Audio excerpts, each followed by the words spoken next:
Չնայած Հայաստանի տնտեսությունում չինաստանյան ներդրումներն աննշան են, սակայն մի շարք գործոններ ճանապարհ են հարթում Հայաստանում չինաստանյան նոր մակարդակի, այդ թվում տնտեսական ներկայության հաստատման համար։ Չինական ընկերությունները լրջորեն ներգրավված են հայաստանյան առանցքային, ենթակառուցվածքային նախագծերում։ Զուգահեռաբար, հատկապես նախորդ տարիներին, նկատելիորեն աճել է չինաստանյան բրենդների ներկայացվածությունը Հայաստանում եւ գործընթացը կանգ չի առնում։ Վերջապես երկու երկրների միջև ձեռք են բերվել նոր պայմանավորվածություններ, որոնցից կենտրոնականն այս օգոստոսին ստորագրված ռազմավարական գործընկերության մասին համաձայնագիրն է, իսկ Պեկինն էլ հետևողականորեն ու շոշափելի ներդրումներ է կատարում հայաստանյան հումանիտար ոլորտում։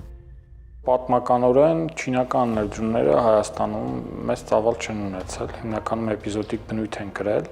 սակայն վերջին տարիներին որոշակի հետաքրքրություն ենք նկատում, հատկապես ենթակառուցվածքային նախագծերում ամիսներ առաջ կնքվեց Հայաստանի եւ Չինաստանի միջև ռազմավարական գործընկերության համաձայնագիր։ Սա եւս ցույց է տալի, որ Չինաստանի հետաքրքրությունը մեր տարածաշրջանի եւ հատկապես Հայաստանի նկատմամբ ավելանում է։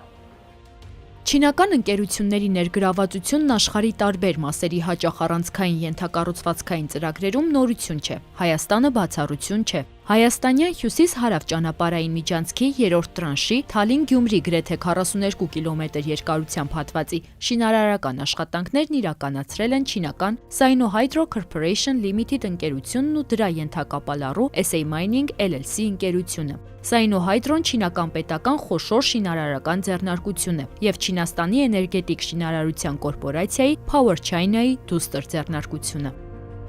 Շիրակի մարզում կապսի ջրամբարի կառուցումը տարածաշրջանի համար կարևորագույն ենթակառուցվածքային նախագիծ է։ Ջրամբարը պետք է ունենա 60 միլիոն խորանարդ մետր տարողություն եւ շուրջ 93.8 միլիոն եվրո արժողությամբ նախագիծն իրականացնում է չինական Shanxi Construction Investment Group Co ընկերությունը, որը Չինաստանի Շանսի նահանգի ամենամեծ պետական ներդրումային եւ շինարարական ընկերությունն է։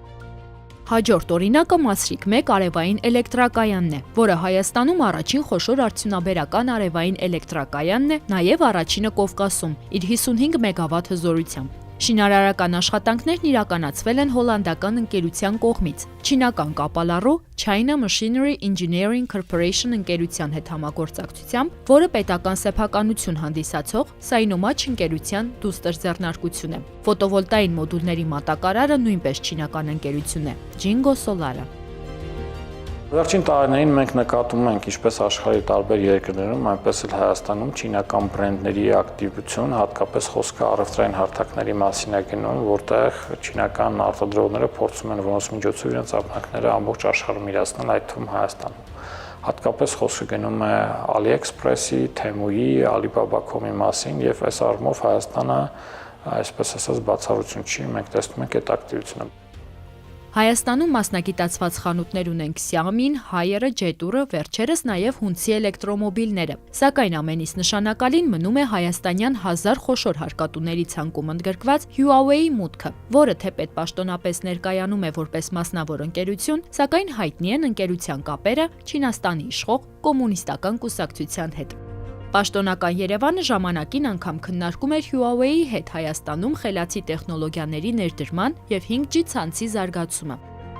2024 թվականից համաշխարհային առաջատար հիպերմարկետ չինական Temu-ն սկսեց ուղիղ եւ անվճար առաքումներ իրականացնել դեպի Հայաստան, դառնալով առցանց գնումների կարևոր հարթակներից մեկը հայաստանցիների համար։ Բացի այդ, 2024-ին հայաստանյան երկու բանկ սկսեցին թողարկել չինական ազգային վճարային համակարգի UnionPay International-ի վճարային քարտեր։ Իսկ Հայաստանի ազգային վճարային համակարգը արկան ստորագրեց փոխընդբռնման հուշագիր UnionPay International-ի հետ ուղղված համագործակցության խորացմանը։ Ի հավելումն վերջերս չինական Alipay Plus-ի եւ Հայաստանի առաջատար թվային վճարային հարթակ Իդրամի միջև կնքվել է համագործակցության համաձայնագիր, որի համաձայն Alipay Plus-ի օգտատերերն այսուհետև կկարողանան հեշտությամբ վճարումներ կատարել Հայաստանի հազարավոր վաճառակետերում։ Պետք է նշել, որ սա Alipay Plus-ի առաջին մուտքն է Կովկասի տարածաշրջան։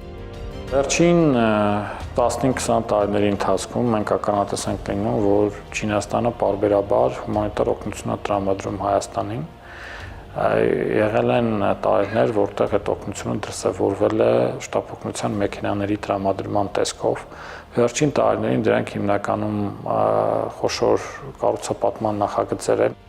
Չինական մեկ գոտի, մեկ ճանապարհ նախաձեռնությունը Լեռնային Ղարաբաղում ու Ուկրաինայում պատերազմներն էականորեն մեծացրին Չինաստանի տարածաշրջանային հետաքրքրությունները։ Բայց եթե Ադրբեջանում ու Վրաստանում չինաստանյան ներգրավվածությունն արդեն նկատելի է տնտեսության մեջ, ապա Հայաստանում այդ ներկայությունը տակավին փափուկ ուժի տիրույթում է։ Պեկինից եկող ֆինանսավորման մեծ մասը հոսում է մարդասիրական, մշակութային ու կրթական ոլորտներ։ 2016-ից 2018 թվականներին Չինաստանի կառավարությունն ավելի քան 12 միլիոն ԱՄՆ դոլար է ներդրել Երևանում հայ-չինական բարեկամության դպրոց կառուցելու համար։ Այն հարյուրավոր հայ աշակերտների հնարավորություն է տալիս սովորել չինարեն, ստանդարտ միջնակարգ կրթական ծրագրին զուգահեռ։ Դպրոցը, որը նախատեսված էր մոտ 400 աշակերտի համար, այսօր ընդունում է շուրջ 700 աշակերտի, ապահովելով չինարեն լեզվի խորացված ուսուցում։ 2024 թվականի սեպտեմբերին Չինաստանի ֆինանսավորմամբ մոտ 26 միլիոն դոլար սկսվեցին Հայաստանի հանրային հեռուստաընկերության համար նոր եւ հայաստանյան ամենամեծ մոտ 1000 քառակուսի մետր մակերեսով հեռուստատեսային տաղավարի կառուցման աշխատանքները։